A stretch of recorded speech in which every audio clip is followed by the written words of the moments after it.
What's up guys, this is Anthony with the RJ Reviews.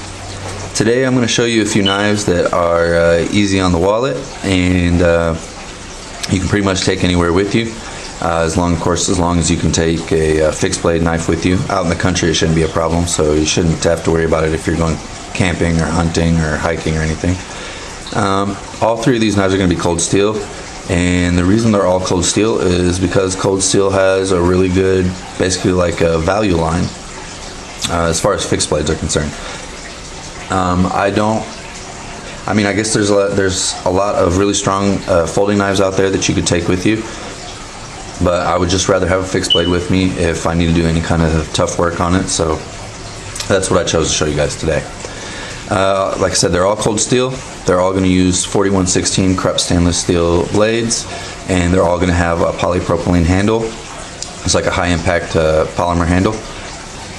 The first one I'm going to show you is the cold steel Fin Bear, and this has, I believe, about a 4.5 inch blade.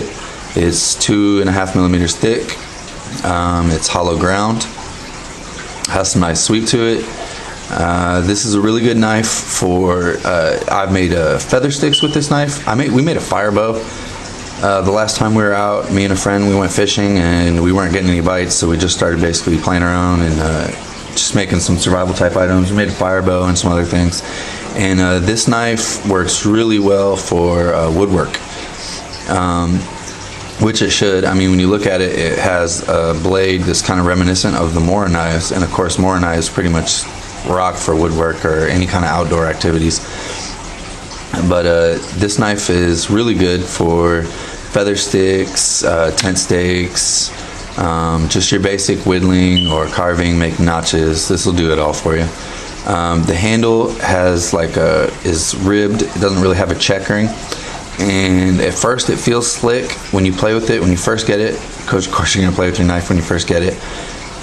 But it feels kind of slick, and so you might think like it's not going to be very grippy when you're using it, but when you're actually using the knife, you don't really notice at all. It's got a pretty decent grip to it.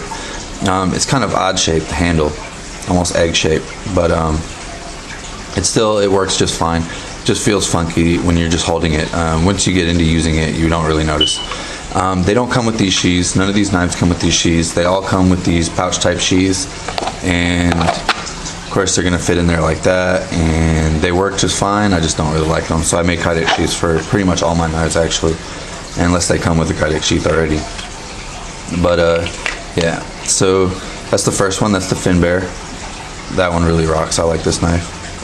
Well, I'll save this one for last.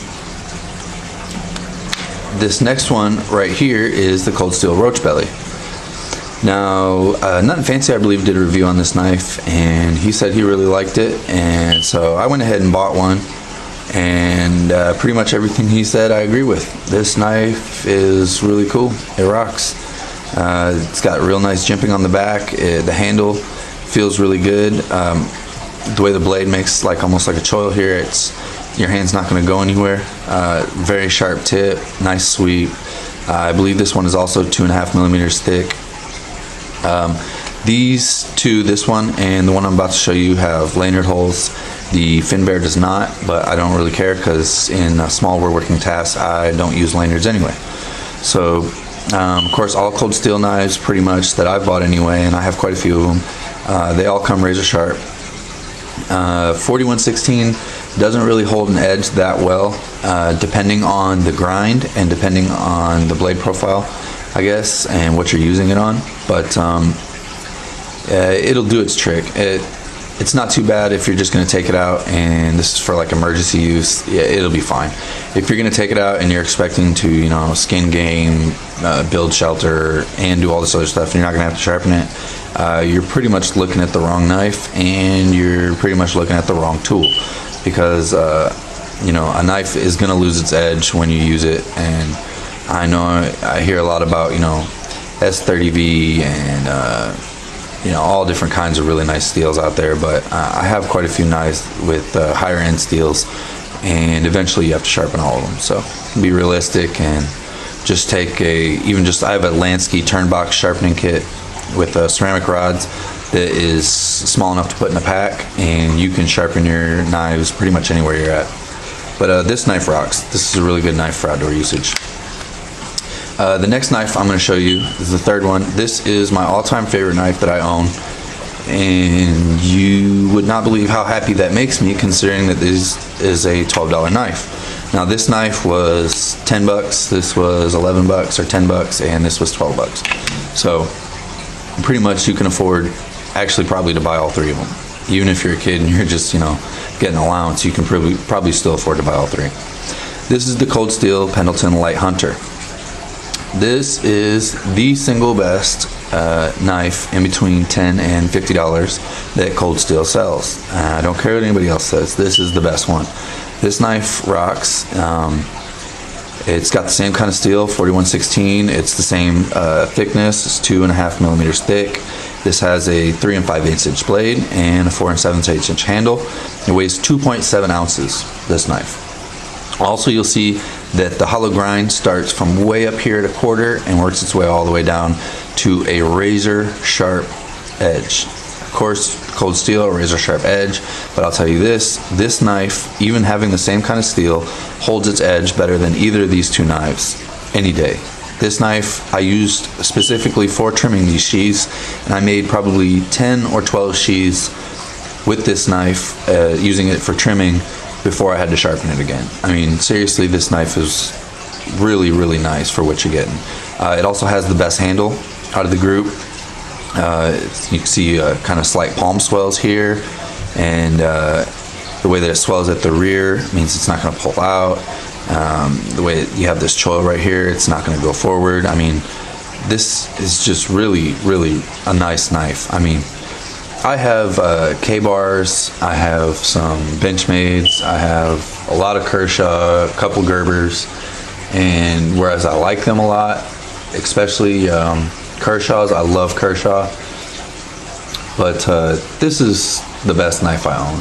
I have some large Bowie knives too, and honestly, if I was given the choice as to which knife I would bring, between this and a large Bowie knife, of course it'd be a large Bowie knife. But if I could bring two, this would be the next one coming with me. This knife will make feather sticks. This knife will split wood, of course small branches, because you're not going to split a log with a knife this short. But it'll cut basically whatever you need to cut. This is a really good knife. The sheath that I made for it, these two sheaths, this one and this one here, both hang from the neck, which is how I prefer my knives if I'm going camping or hiking, because they're hanging there where I can grab them, but they're not on my hips, so they're not getting caught on stuff, they're not bumping me, they don't irritate me. I can't stand having to take my belt off to get my knife sheath off of me. I mean, if I want to go swimming and I don't want to take the knife with me, you know, I can just take this off, and I don't have to. Of course, I live in Oklahoma, so we have red muddy water, so if I'm going swimming, I'm not going swimming in some nice swim trunks. It'll probably be like some cargo shorts or something, so I wear a belt when I swim. So, but yeah, this is the best knife out of the group. All in all, though, they're all really good knives. $33, you know, for all three of them after shipping. If you buy them, I think I bought these two. I think I bought from Cheaper Than Dirt. So you're looking at, shoot, I think it was $28 after shipping, or $29 after shipping, or something like that. But yeah, I just want to show you guys some really good cheap knives that you can take with you. They'll do basically whatever you need them to do. You got like a 4.5 inch blade. I think this has a 5 inch blade, and this is the shortest one with 3 and a 5 inch blade. But you can't really go wrong with these knives, guys. These are really, as for the price, they are the best, I think, for the price knives out there. I have a Kershaw Antelope Hunter and a Kershaw Bear Hunter as well. And I will tell you right off the bat, I know that they have the AUS-8A steel, and Kershaw rocks, and Kershaw does really rock, honestly, but this knife blows them both away, and it's about half the price. So, I mean, just showing you guys what's out there. If you guys see these knives, go ahead and pick them up. You will not regret it. A lot of you guys probably already own at least one of these. But yeah, I appreciate you guys watching, and I like showing you guys really cool stuff, especially these knives. So have a good day. Peace.